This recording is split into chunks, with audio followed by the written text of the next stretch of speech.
Hi everyone. আমরা আমাদের দৈনন্দিন জীবনে কিছু কাজ করে থাকি যেগুলো মানুষের অস্বস্তির কারণ হয়ে দাঁড়ায়। এরকম 3টা কাজের কথা বলবো যেগুলো আপনি আপনার দৈনন্দিন জীবনে পরিহার করার চেষ্টা করুন।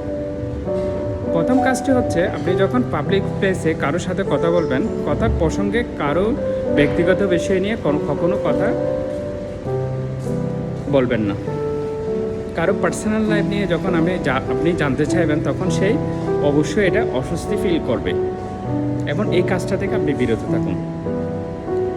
দ্বিতীয় কাজটা হচ্ছে, আপনি যখন পাবলিক প্লেসে হোক বাসায় হোক অনেক সময় চেঁচিয়ে কথা বলেন, লাউড ভয়েসে কথা বলেন। এটা ফোনে হোক অথবা সামনাসামনি হোক, সেটা অন্যের অস্বস্তির কারণ হয়ে দাঁড়ায়।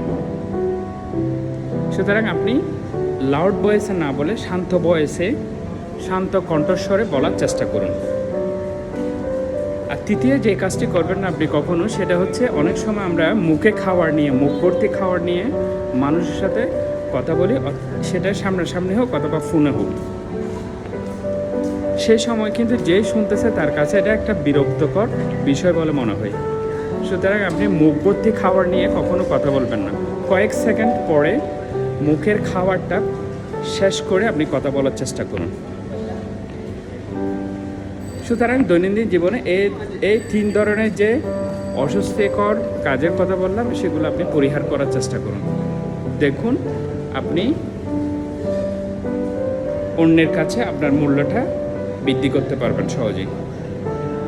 ধন্যবাদ ভিডিওটি দেখার জন্য। বাই।